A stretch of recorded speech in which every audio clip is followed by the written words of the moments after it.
సైతం ప్రజారాజ్యపు సేవకుడినై సేవ చేస్తాను. నేను సైతం ప్రజారాజ్యపు శ్రామికుడినై సాయపడతాను. నేను సైతం ప్రజారాజ్యపు సైనికుడినై పోరు సలిపేను. నేను సైతం ప్రజారాజ్యపు సేవకుడినై సేవ చేస్తాను.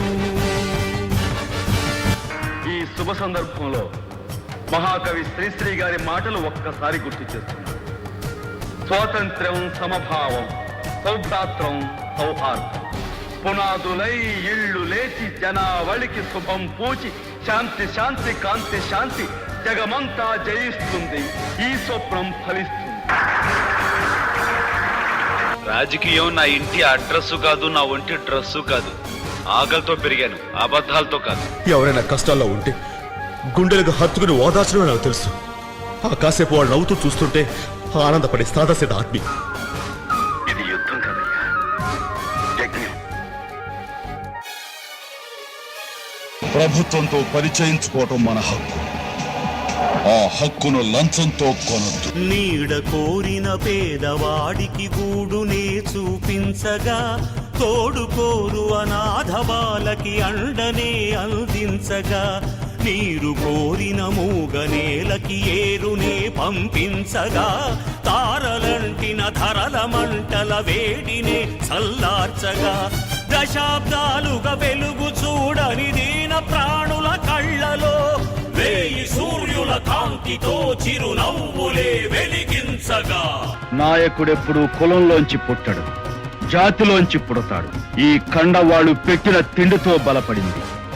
ఈ గుండెవాడు పడే బాధలతో బండబారింది. నేనేదైనా నమ్మితేనే చేతలో చేస్తాను, చేతలో చేసాక మాటలో చెబుతాను, మాట చెప్పాక ఆ మాట కోసం నిలబడ.